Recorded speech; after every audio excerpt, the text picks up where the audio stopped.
Sí, ok. Perdón, no Bueno, sé que Juan le buenas, hablarían.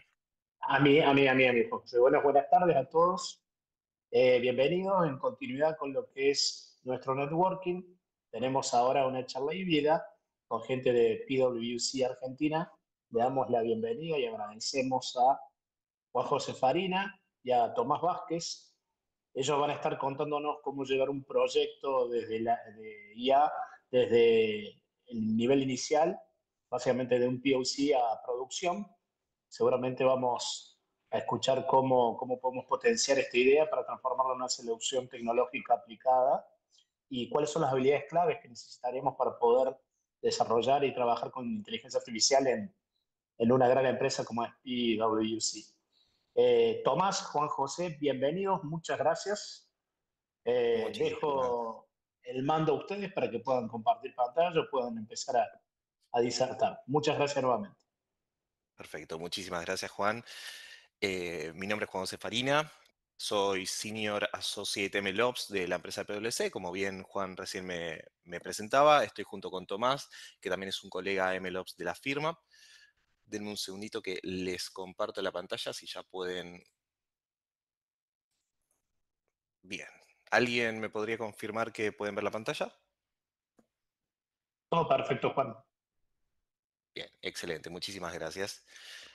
Muy bien, bueno, vamos a empezar entonces con un poquito de la charla. La agenda para el día de hoy es ver un poquito rápidamente qué sería PwC y después ya vamos a hablar un poquito desde qué estaríamos partiendo, digamos, en esta charla que vamos a estar tomando esta transición de notebook a producción, es decir, desde qué punto estamos partiendo. Y ya después tenemos la parte más importante de la charla, que es toda esta transición de notebook a producción, donde vamos a ir pasando por 10 distintos puntos, 10 distintos checkpoints, si se quiere, que nosotros identificamos como etapas que transcurren aproximadamente de forma natural, vamos a decir, en lo que justamente es esta transición desde un POC, una prueba de concepto, un notebook, digamos, un modelo de machine learning o de inteligencia artificial, justamente hasta que lo podemos disponibilizar en un entorno productivo a distintos usuarios justamente que lo quieran consumir. Muy bien, para empezar entonces, PwC Argentina es una red de firmas global de auditoría financiera justamente. Hace más de 100 años que está presente en Argentina, cuenta con más de 6.000 colaboradores, hay 7 oficinas, hay 4 en Buenos Aires, una en Córdoba, Mendoza y Rosario. En este preciso momento, tanto yo como Tomás somos parte de la oficina de Rosario, en este caso, y también la red de firmas está presente, por ejemplo, en 149 países. El propósito de PwC es construir confianza en la sociedad y resolver problemas importantes. Acá en esta diapositiva pueden ver un poco los valores que representan a la firma, como pueden ser actuar con integridad, hacer la diferencia, interesarse, trabajar juntos y reimaginar lo posible. En esta última diapositiva ya sobre PwC van a poder ver un poquito de todos los servicios que ofrece la firma, la empresa justamente. Nuestra área particular es el área de STEM, donde trabajamos mucho como outsourcing a distintas firmas de la red global, justamente, mayormente trabajando en lo que serían herramientas internas, muchas veces de inteligencia artificial, en nuestro caso particularmente inteligencia artificial, pero hay otros equipos que se dedican, por supuesto, a distintas áreas tecnológicas justamente y distinto tipo de herramientas internas tecnológicas. Parte del equipo responsable por esta charla que vamos a estar dando hoy Tomás y yo también incluye a Leonardo Hayes, que es el director del área de STEM, y a Leandro Juárez también, director de la misma, que hoy no han podido estar presentes, pero vamos a estar ocupando su rol justamente en la misma. Bien, aclarado entonces ya un poco sobre PwC y sobre nosotros, vamos a empezar con esta charla de llevar tus proyectos de IA al siguiente nivel, de POC a producción. De lo primero que vamos a hablar muy brevemente igualmente es un poquito de desde dónde estaríamos partiendo, ¿sí? Para hablar desde dónde vamos a estar partiendo, vamos a mencionar un poco este estándar justamente, que es el CRISP-DM, el Cross Industry Standard Process for Data Mining, que quizás lo deban conocer o lo van a conocer quizás en algún momento, que es un estándar que se suele utilizar para todo lo que sea trabajo justamente de minería de datos, de distintos tipos de modelados de inteligencia artificial y demás. Es parte de justamente las distintas etapas que se suelen enseñar ahí podemos ver las distintas etapas, en este caso, por ejemplo, el entendimiento del problema de negocio, entender también los datos con los que está trabajando este problema, un poquito lo que sería también algo que se suele llamar EDA o preparación de datos. Acá también podríamos incluir lo que se suele denominar feature engineering. Una vez que preparamos, limpiamos, entendemos los datos, la parte del modelado justamente del propio modelo de Machine Learning, el modelo estadístico, después de los distintos experimentos, obviamente, siempre atravesar por una etapa de evaluación para ver los distintos resultados de los distintos modelos, de cómo se utilizaron los distintos sets de features o características también en español de los datos, y obviamente después de todas las distintas evaluaciones, por lo general, entregar ese modelo de alguna manera, ¿sí? Entonces, ¿qué es lo que suele representar a esta instancia y a esta forma de trabajar que normalmente se da en la mayoría de entornos educativos de inteligencia artificial o de machine learning? Se orienta justamente mucho más a todas estas fases, a la parte más estadística, más matemática, del modelado, de los tipos de modelos estadísticos justamente de inteligencia artificial, de los resultados que se obtienen, de cómo realizar los distintos experimentos. Y al concentrarse en ese foco, normalmente con lo que terminamos es con una cierta cantidad de Jupyter Notebooks, de archivos de notebooks justamente de experimentación, de evaluación de resultados, de distintas comparaciones, el modelo funcionando entre estos notebooks, pero no nos permite ningún tipo de disponibilización de esto justamente hacia distintos usuarios, a menos de que sean técnicos y puedan, por supuesto, ingresar al repositorio donde están estos notebooks y correrlos y ejecutarlos por su cuenta. Entonces, partiendo de esta idea es de donde empezamos nuestro camino a producción. Este camino a producción, yo ya voy a ir comentando que es el camino que nosotros aproximadamente hemos detectado o identificado. No necesariamente es un esquema rígido, no es una receta que ustedes tienen que seguir rígidamente, sino que simplemente lo tienen que tomar como una evolución natural que se puede dar justamente en sus propios proyectos y que ustedes pueden seguir, pero puede ser que alguna herramienta la introduzcan un poco antes de lo que nosotros lo planteamos o un poco después. Así como por supuesto también usar herramientas ligeramente distintas a las que nosotros vamos a nombrar, que vamos a estar siempre haciendo un poco ese hincapié. Muy bien. El primer paso que tenemos que tener, ¿no? Teníamos este proyecto, esta carpeta, digamos, en nuestra computadora, donde tenemos los Jupyter Notebooks, donde tenemos también los datos, obviamente, en alguna carpeta, más o menos ordenados, justamente, y desarrollamos todo lo que sería el modelo estadístico del modelo de Machine Learning. Bien, el primer paso que tenemos que hacer es estructurar esto de forma de que sea un proyecto, en este caso, por supuesto, de Python, en la forma en la que sea un paquete, un packaging, ¿sí? Esto tiene que ver también con otro concepto que se suele llamar layout, que tiene que ver justamente con de qué manera organizamos los distintos módulos y los distintos archivos de código fuente de Python, ¿sí? Que dicho sea de paso, es otro, si no lo han hecho todavía, es otro punto que se tiene que empezar en este momento, que es empezar a utilizar scripts, empezar a utilizar archivos .py justamente de Python. ¿Cuáles son algunos objetivos de este primer paso, este scaffolding básico justamente? Iniciar el proceso de transformación de los notebooks a un proyecto de Python organizado. Esto es muy importante, ¿sí? ¿Por qué? Porque nos facilita el manejo del código justamente y nos da un andamiaje, que esa es la traducción específica de scaffolding, para justamente futuras iteraciones, futuros desarrollos, futuras modificaciones incrementales de este proyecto y de cómo vamos a estar disponibilizando esta solución que hemos diseñado, ¿sí? Hay distintas formas de estructurar el proyecto, algunos de los layouts justamente o de las organizaciones de carpetas pueden ser por funcionalidad, se puede hacer un directorio source, por ejemplo, para obtener todo el código fuente de la aplicación, vamos a decirle de más, tener normalmente una carpeta de data donde podemos guardar justamente todos los datos que utilizamos para entrenar el modelo. Pueden tener otra serie de carpetas también, como puede ser una carpeta de documentación, una carpeta para los tests, por ejemplo, que es algo que vamos a estar hablando más adelante, etcétera. Esto también nos permite tener una separación clara entre los códigos y los recursos, justamente. El código de la aplicación y recursos como pueden ser, por ejemplo, los datos. Puede ser que en el caso del proyecto que ustedes tengan una variedad distinta de recursos o de archivos justamente. Lo importante es empezar a organizarlos. Algunos archivos esenciales también de este primer scaffolding es, por ejemplo, y esta es justamente la primera opción que tienen que tener, es un requirements.txt, que es una de las formas más antiguas, vamos a decirle, tradicionales si se quiere también, del manejo de dependencias justamente de un entorno de Python. Acá donde podemos listar, como ya sabrán probablemente, todos los paquetes justamente que consume, todas las librerías o paquetes que consume justamente nuestro proyecto. Más adelante, en los otros pasos, vamos a ver otros gestores de dependencia, que es como se llaman justamente estos archivos. Otro archivo que puede haber es un readme.md, que nos permite justamente visualizar, mostrar una documentación inicial del proyecto. Esto es muy importante, especialmente si trabajamos en equipo o si pretendemos justamente involucrar a otras personas al posterior desarrollo de nuestro proyecto. Es importante que tengan algún espacio donde haya documentación, donde ellos puedan saber cómo está estructurado el proyecto sin necesidad de meterse al código y tener que mirar archivo por archivo, que pueda haber diagramas, que pueda haber alguna explicación quizás de qué tipo de EDA se hizo hasta el momento, con qué tipo de datos se trabaja, cuáles son las presuposiciones con las que se está partiendo en el proyecto, las evaluaciones que se hicieron, etcétera, etcétera.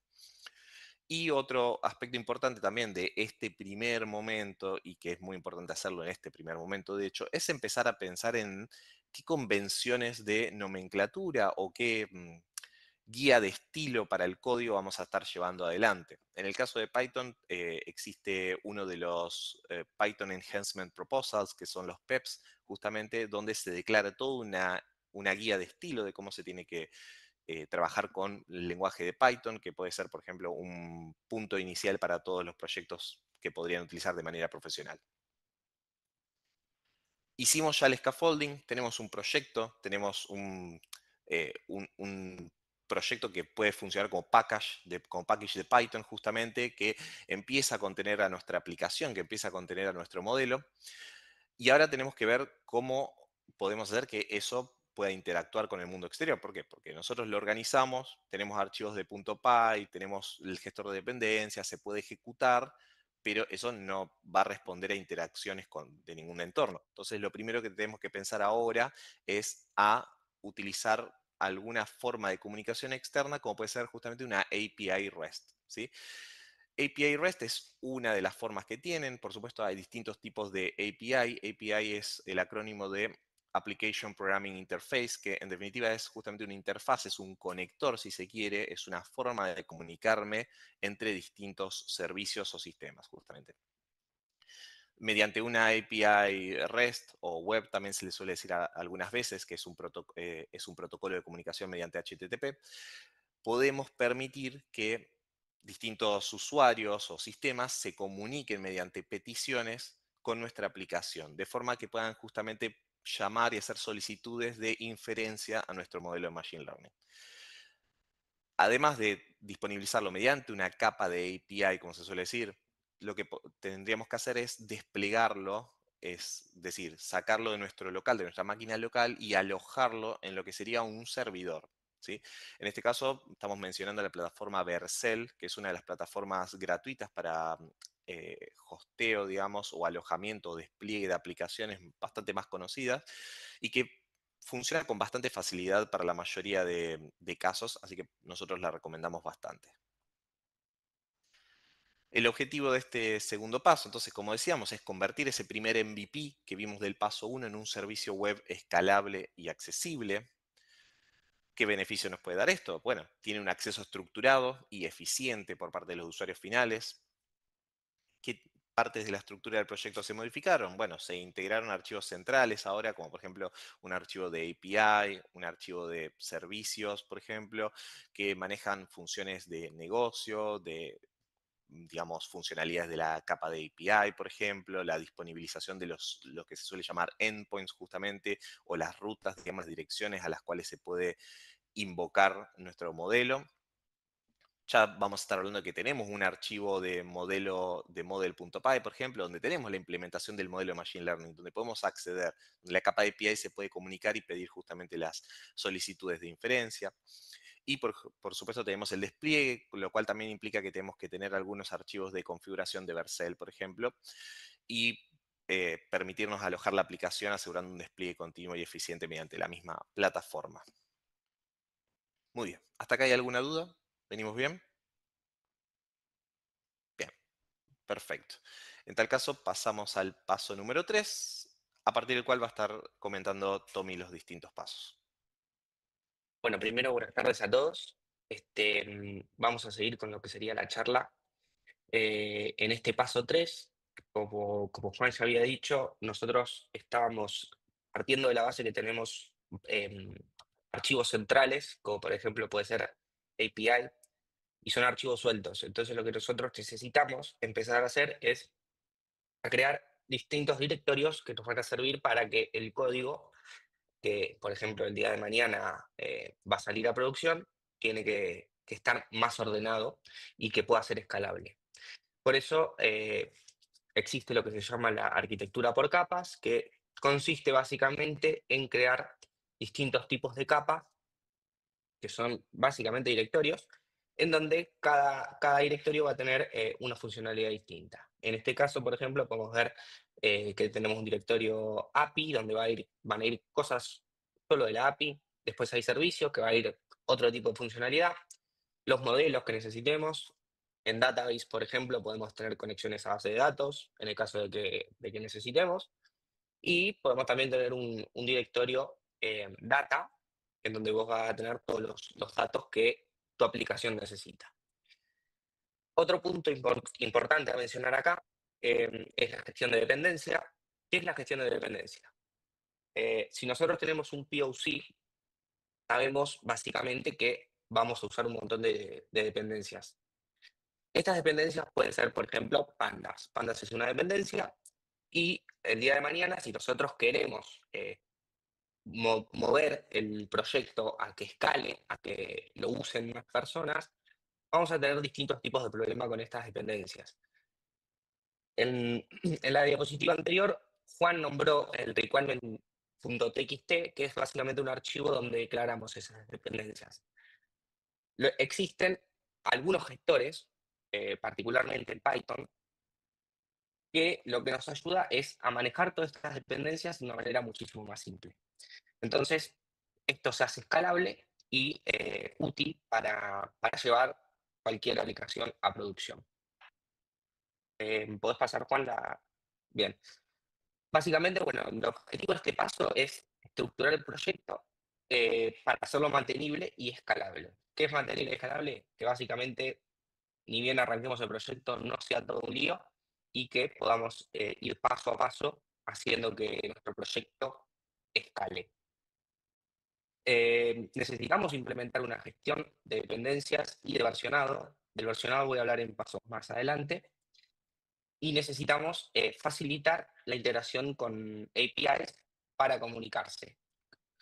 Quiero remarcar acá, porque Juan ya nombró lo que es una API, pero básicamente necesitamos un lugar donde nos van a llegar archivos o un input y nosotros vamos a devolver, nuestra aplicación va a devolver un output. Bueno, el beneficio de un proyecto que esté bien estructurado es que nos va a permitir que el desarrollo sea mucho más ágil y tener una menos cantidad de errores. Lo mismo con las dependencias. Pasamos al siguiente paso, que el siguiente paso es la implementación de estructura y calidad. Em, Juan nombró en la primera diapositiva el término scaffolding. Python ya existe una herramienta que nos ayuda con esto de scaffolding, que es Cookie Cutter. Básicamente es una opción que tenemos para crear y hacer un template de un proyecto nuevo. Este template va a hacer que sea más robusto y vamos a empezar a estandarizar lo que sería nuestro código. Kedro, otro tipo de herramienta totalmente distinta, también nos ayuda para reducir la deuda técnica de nuestro proyecto. Y algo súper importante dentro del desarrollo, esto es desde el iguinicio hasta el final, es decir, desde donde empieza a ser un proyecto hasta el final de cuando está en producción, es súper importante tener lo que son los test unitarios. Los test unitarios, básicamente, para hablar de una charla aparte, es súper importante en un proyecto porque te asegura que tu aplicación, cuando vaya a producción, no tenga errores. probablemente tenga errores, pero a vos el tema del test unitario te va a facilitar encontrarlos y solucionarlos de una manera muchísimo más rápida.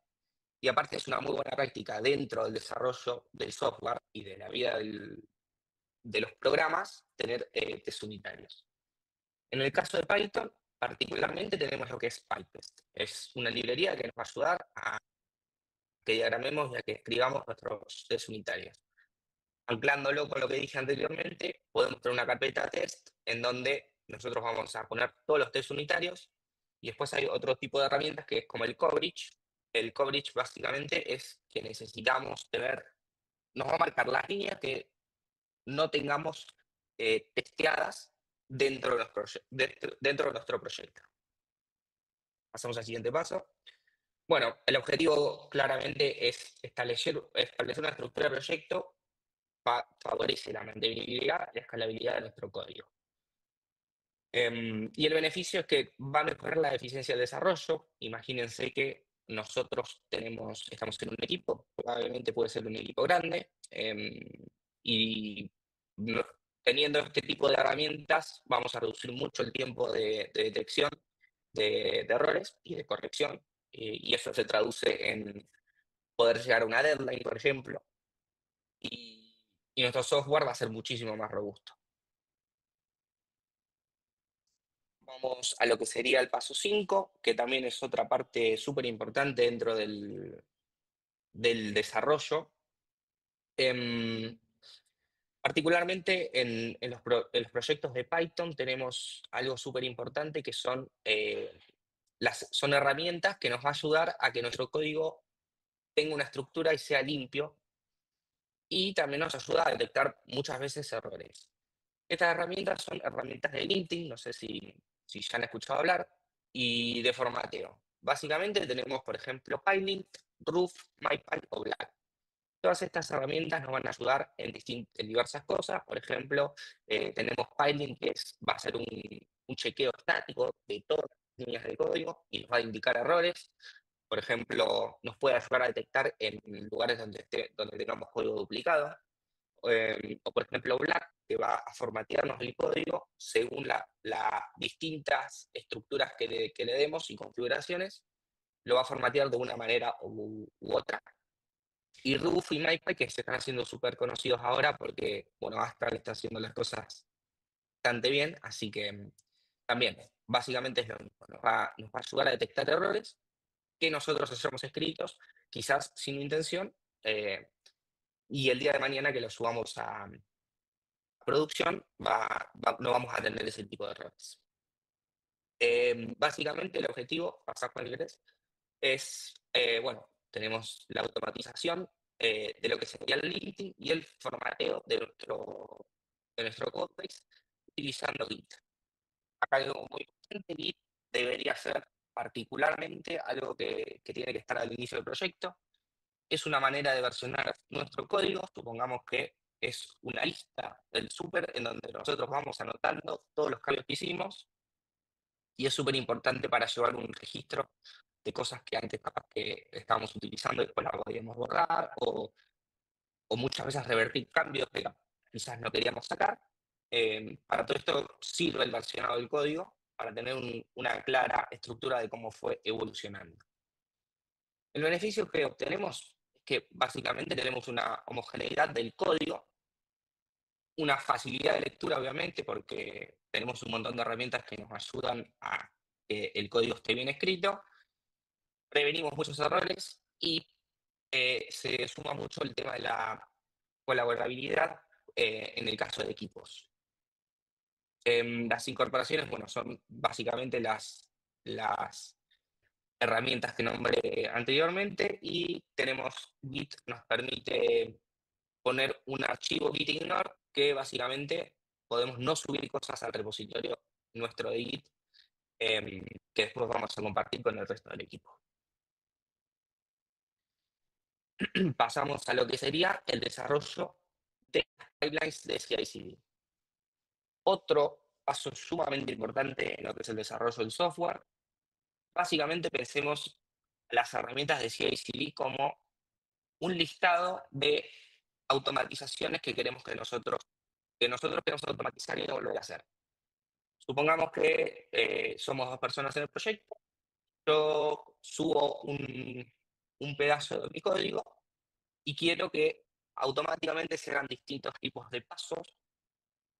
Em, por ejemplo, podría ser ejecutar una herramienta mencionada anteriormente, que puede ser algo como el listeo y el formateo, para que, bueno, prácticamente no subamos el código con errores. Después también quiero que se ejecute una parte de testing.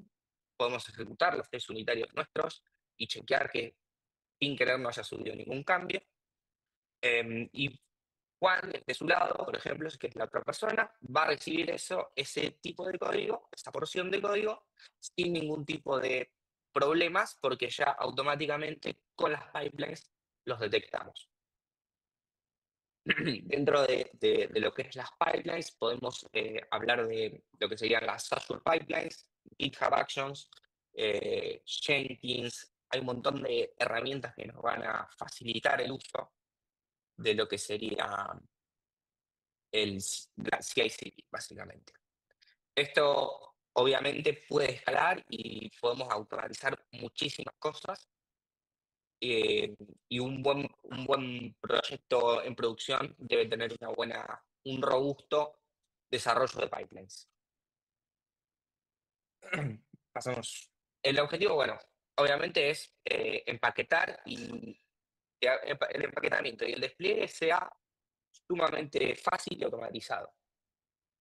Esto nos trae muchísimos beneficios, tenemos integración continua, tenemos un versionado que se puede hacer automático y podemos desplegar nuestra aplicación a distintos entornos. Supongamos que, particularmente en proyectos en donde hemos trabajado, nosotros tenemos un montón de entornos.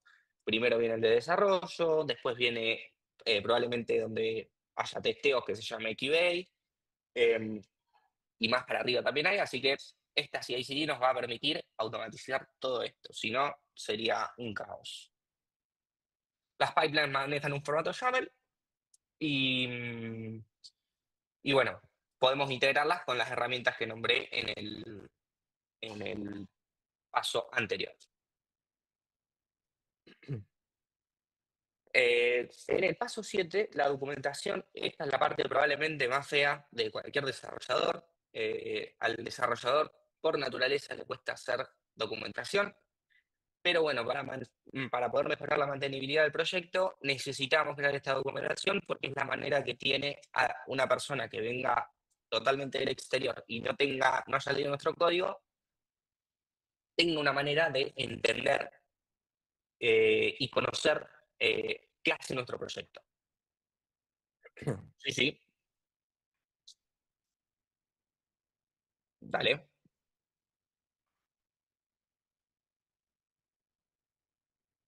No. Acá podemos hacer hay dos tipos de proyectos que podemos hacer. Podemos hacer un proyecto, supongámoslo por repositorio, en donde la carpeta backend va a ser la carpeta principal y dentro de esa carpeta backend vamos a tener, por ejemplo, data, una carpeta data en donde vamos a agregar esos datos. Esto se llama, ese tipo de metodología se llama monorepo.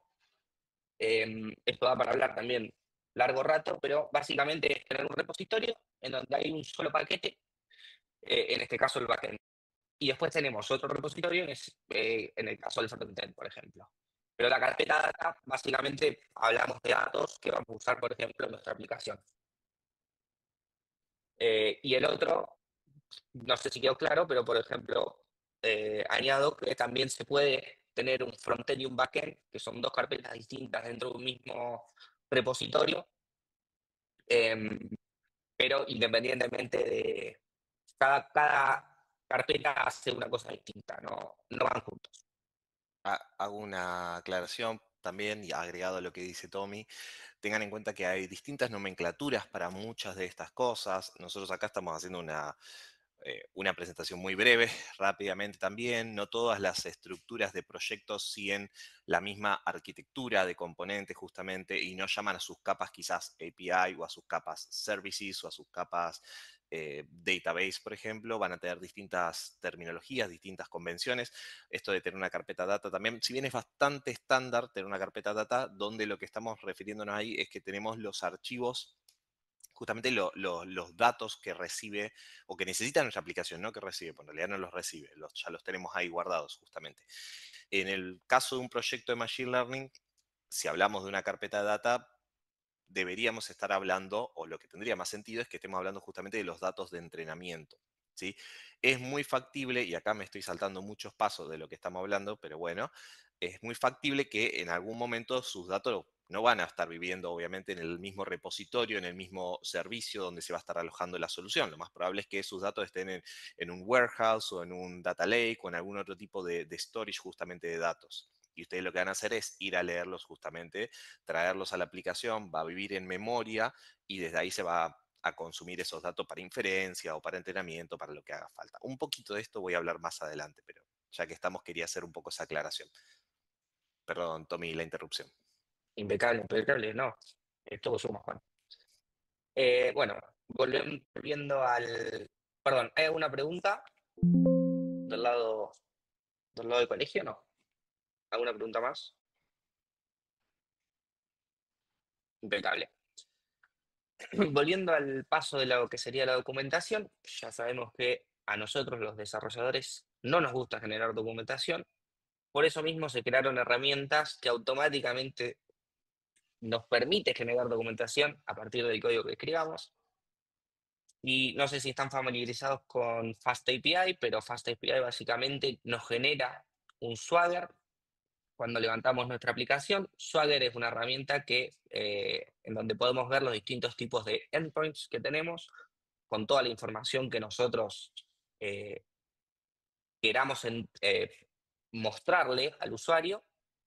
Y también existen otro tipo de herramientas como Sphinx que básicamente generan documentación a partir de los docstrings que se escriban en el código. Los docstrings, para lo que no lo saben, son líneas de código que van escritas al principio de cada función o de cada clase. Esta herramienta Sphinx lo que hace es generarte una documentación a raíz de eso. Tiene obviamente desventajas porque necesitas escribirlo bien, pero es una buena herramienta. El objetivo es la generación de documentación exhaustiva y dinámica del proyecto. Es muy difícil realmente en términos reales ir documentando todo porque probablemente sea todo muy cambiante al principio, después capaz que no, pero es muy importante tener una buena documentación en el caso de que, por ejemplo, venga alguien nuevo al equipo o necesitas mostrarle tu aplicación a otro equipo, siempre tener una buena documentación y detallada es muy importante. Esto mejora completamente la mantenibilidad de nuestro código y podemos, bueno, tenemos la instalación de las herramientas estas que hablamos. Swagger, por ejemplo, ya viene instalado, digamos, con FastAPI. Podés configurarlas a gusto, podés mostrar lo que vos necesites mostrar y podés generar, tenés otros tipos de herramientas en donde podés generar distintos archivos de documentación. Y si no me equivoco, el paso 8 ya volvemos a Juan, así que Juan, te dejo hablar. Perfecto. Gracias, Tommy. Bien, agrego un detallito nada más como comentario de que esta herramienta de Swagger que viene automáticamente incluida ya con FastAPI, es decir, FastAPI la configura automáticamente con levantar un servidor, está basada en un estándar que es el estándar de OpenAPI justamente, que es un estándar que no tiene que ver con Python específico, sino que es un estándar justamente de cómo describir los endpoints y las APIs en definitiva justamente de las aplicaciones, lo cual es por supuesto una muy buena práctica seguir siempre los estándares de las industrias que se están manejando. Muy bien. Pasados 5 pasos después que mencionó Tommy, volvemos conmigo al paso número 8 y a este punto me parece siempre está bueno recordar que todo lo que estamos comentando en este preciso instante no sucede de un día para el otro, es decir, no sucede de un día para el otro en el sentido de, obviamente, evolucionar desde un POC. Si estamos hablando de un equipo que ya trabaja en entornos productivos, que ya tiene ciertas prácticas, ciertas costumbres y convenciones, justamente va a estar siempre trabajando ya con todas estas herramientas desde el principio probablemente o muy cercana al principio. Pero si están recién empezando a estudiar y a practicar justamente estas herramientas, este es un proceso que lleva varios meses. De hecho, nosotros en la empresa esto lo atravesamos en distintos entrenamientos y capacitaciones que hacemos a personas afuera de PwC también. No es un proceso que tome un par de días, un par de semanas, especialmente cuando empezamos a hablar también de cómo se ejecuta esto, porque ahora estamos hablando de herramientas y de conceptos, pero después esto es un mundo entero hablar de cómo se ejecutan, cómo se configuran y tratar de sacar el mejor provecho posible de cada una de esas cuestiones. Entonces, ¿en qué estadio estamos ahora en el paso 8? Estamos en un estadio bastante maduro ya de una aplicación. Estamos hablando de que ya tiene todas las cuestiones básicas prácticamente que tiene. Tiene una documentación dinámica, altamente disponible con algún tipo de herramienta del estilo Swagger o Sphinx, por ejemplo. Tiene automatizaciones de CI/CD para tanto buildear los artefactos y el paquete y la aplicación que se pueda buildear automáticamente, manteniendo la calidad y los estándares de código a lo más alto que se pueda mantener justamente, y también desplegado automáticamente una vez que detectamos que todo el proceso está aprobado y que pasan todos los tests y pasan todos los checks de calidad, lo cual acelera mucho el desarrollo. Tenemos todas las herramientas que ya mencionó Tommy de calidad, de versionado, etcétera, etcétera, de gestión de dependencias. Entonces, ¿qué tenemos ahora que ya tenemos esta aplicación que ya está en producción probablemente y que ya está empezando quizás a tener usuarios y demás? Dos cosas, o bueno, sí, dos cosas vamos a decir, que son la observabilidad y el monitoreo, que son extremadamente importantes, ¿sí? Cuando hablamos de observabilidad, hablamos de la parte más interna de una aplicación. Y como ejemplo, nosotros acá tenemos la librería de Loguru. Es una librería que está basada en la propia librería interna de logging de Python, pero que nos permite tener más control sobre justamente cómo se envían distintos contenidos, distintos mensajes a través de los distintos canales de salida justamente que nos permite Python. Nos da más control sobre la estructura de estos mensajes y sobre cómo se manejan en distintos entornos, como puede ser eh, entornos de un solo hilo, con asincronía y demás. Además de la observabilidad de los detalles internos y poniendo logs en distintas partes de la aplicación para saber justamente cómo está el estado interno de la aplicación en cada momento, otra cosa que tenemos que tener en cuenta es el monitoreo. Cuando hablamos de monitoreo hablamos más a nivel de infraestructura. Hablamos de saber justamente cómo están los recursos del servidor o si vamos mucho más avanzado y en detalle, del pod, por ejemplo, del clúster, quizás si estamos hablando de Kubernetes, de en qué estado está el uso de CPU, de la memoria, qué tráfico de red tiene, si vemos si hubo picos, si hubo cambios distintos en distintos momentos del día. Nos va a permitir también ver quizás qué llamadas del sistema operativo funcionan más como cuello de botella y un montón más de métricas justamente de la infraestructura, del servidor, del sistema en sí, y no tanto de la aplicación, que eso es parte de la observabilidad, es parte del Loguru. Dos herramientas que tenemos que mencionar para esto también son Grafana y Prometheus.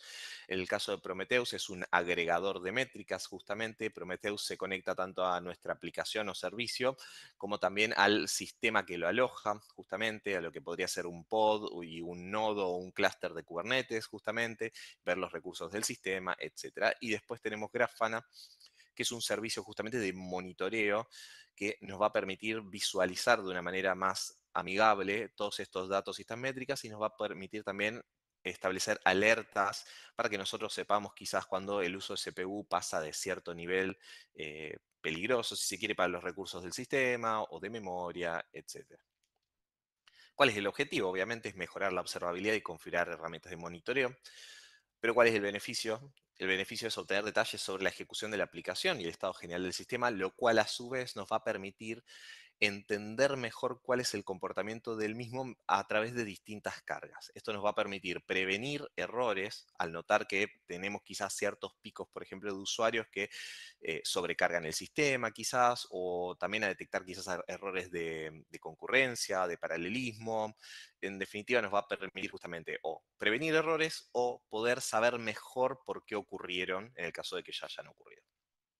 Las herramientas ya las mencioné hace un momento. Y seguimos adelante hacia el paso 9, donde ya tenemos la incorporación de plataformas de tracking y registry para email. Como dije al principio de la charla, esto tranquilamente se puede hacer también mucho antes en lo que sería este camino o evolución, ¿sí?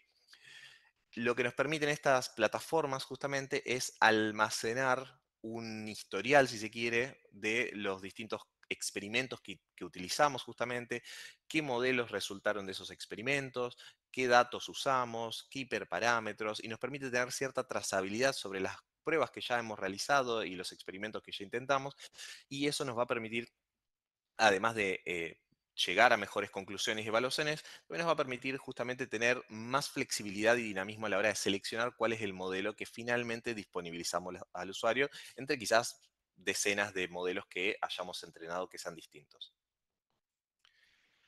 Beneficios de esto, como ya dije, mejorar la trazabilidad de distintos experimentos, permitiendo almacenar los distintos modelos, configuraciones con los cuales los entrenamos y los resultados de los mismos. Voy a ir un poquito rápido que tenemos poco tiempo. Paso 10, dockerización. Y esto ya es el último paso, ¿sí? Acá estamos hablando de la containerización de la aplicación, porque esto es extremadamente importante, es una tecnología dentro de todo moderna, que nos va a permitir hacer que el sistema bajo el que corre nuestra aplicación sea el mismo sin importar dónde lo ejecutemos. Esto tiene más que ver con lo que serían los sistemas operativos. ¿Por qué? Porque no todos los sistemas operativos tienen justamente las mismas librerías, las mismas instrucciones, los mismos chips de CPU y de etcétera, etcétera. Con lo cual, no todas las mismas aplicaciones y códigos funcionan en todos lados. Esto pasa bastante, de hecho, en Python, y es muy normal que ciertas librerías funcionen, por ejemplo, en Windows y no funcionen, por ejemplo, en Linux. Esto se soluciona, como dije, utilizando contenedores de Docker, que es una de las compañías y la compañía más popular justamente de containerización de esta tecnología. Nos va a permitir saber que siempre nuestra aplicación corre bajo el mismo sistema operativo, debido a que el contenedor es en definitiva una virtualización de alguna imagen de un sistema operativo. Es decir, es una suerte de computadora virtual, vamos a decirlo. Tenemos tanto Docker como Docker Compose, que es la versión, digamos, de orquestación de múltiples contenedores, es decir, digamos, es el plural, si se quiere, para decir en criollo, de Docker, que nos va a permitir levantar distintas imágenes, distintos contenedores justamente, que puede ser útil cuando queremos levantar, por ejemplo, como mencionábamos antes, quizás un servidor de Prometheus, un servidor de Grafana, el propio servidor de nuestra API, por ejemplo. Quizás queremos levantar un frontend, como habían preguntado antes en YouTube, por ejemplo, y para eso vamos a necesitar un Docker Compose y orquestar las distintas comunicaciones entre estos distintos servicios o contenedores.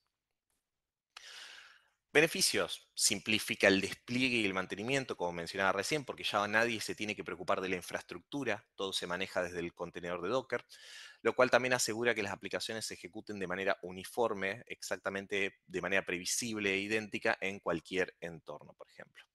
Esto por lo general se maneja mediante los archivos de configuración llamados Dockerfile. Terminado este paso, llegamos finalmente al estado final de la presentación de este camino que nosotros planteamos justamente con este diagrama que muestra aproximadamente una posibilidad de cómo sería la aplicación una vez ya disponibilizada, desde que vinimos del Jupyter Notebook a contar con esta, si se quiere, pequeña arquitectura orientada a servicios, donde ya tenemos un servicio de frontend, por ejemplo, tenemos un servicio de backend, tenemos un recurso de base de datos, con un recurso también para almacenar datos no estructurados, por ejemplo, que pueden ser distintos tipos de archivos. Tenemos también la plataforma, que es otro servidor, otro recurso, donde hacemos todo el tracking y registro de modelos, con sus propios recursos también y su UI que se levanta, etcétera, etcétera. Todo realizado con los más altos estándares, por supuesto, de calidad, de mantenibilidad, de velocidad de desarrollo, etcétera, etcétera. Este es el último diapositiva. Preguntas para hacer. Fuimos un poquito rápido ahora lo último porque lamentablemente había poquito tiempo, pero si tiene alguna duda lo podemos responder rápidamente.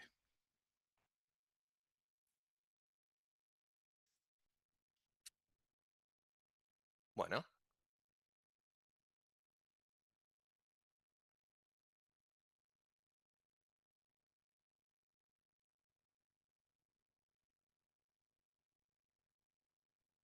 espero que haya sido así.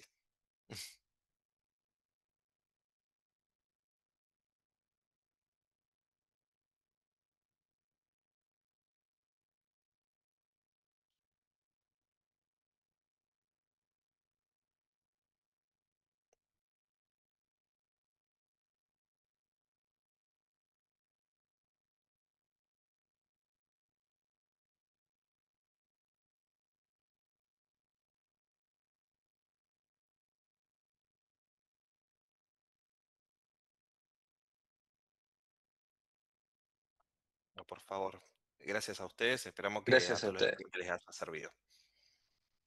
Muchísimas gracias. Que tengan una buena tarde.